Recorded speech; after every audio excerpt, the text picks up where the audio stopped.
où t'étais passé? T'es une star, petit. Fermez-la, c'est la finale et on est en train de perdre. Si on perd, c'est votre faute. On perd 2-0, Léo. Une photo, une photo. Pablito, applique-toi sur tes frappes. Il reste combien? 20 minutes, Léo. Arbitre, changement, changement. Vous allez la fermer. Pablito, viens ici. Le gardien est nul sur les tirs au ras du sol. D'accord? Allez, allez, vas-y. Son père l'emmenait jouer, mais il ne se mêlait jamais aux autres parents. C'était quelqu'un de calme. Il se plaçait derrière les cages pour regarder jouer son fils. Mais quand il marquait pas, il allait poser la balle devant le gardien et il le driblait. Quand il marquait pas, il devenait fou. Il a marqué à tous les matchs. Il voulait tout le temps récupérer le ballon, un peu comme aujourd'hui. Il n'a pas changé.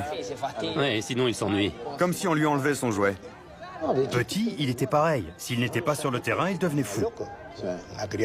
À 9 ans, un enfant a envie de jouer, sinon il devient dingue.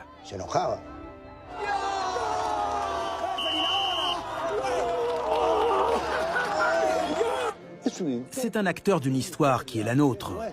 Messi aurait-il pu apparaître en Corée? Non, ni en Allemagne.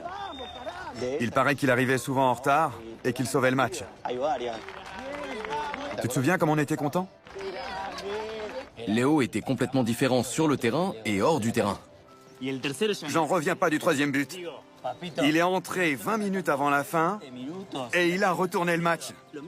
Ils l'ont fait rentrer et il a marqué à la chaîne. But, but, but. C'est un champion. Ils auraient pas pu te donner un vélo plus grand? Laisse-le.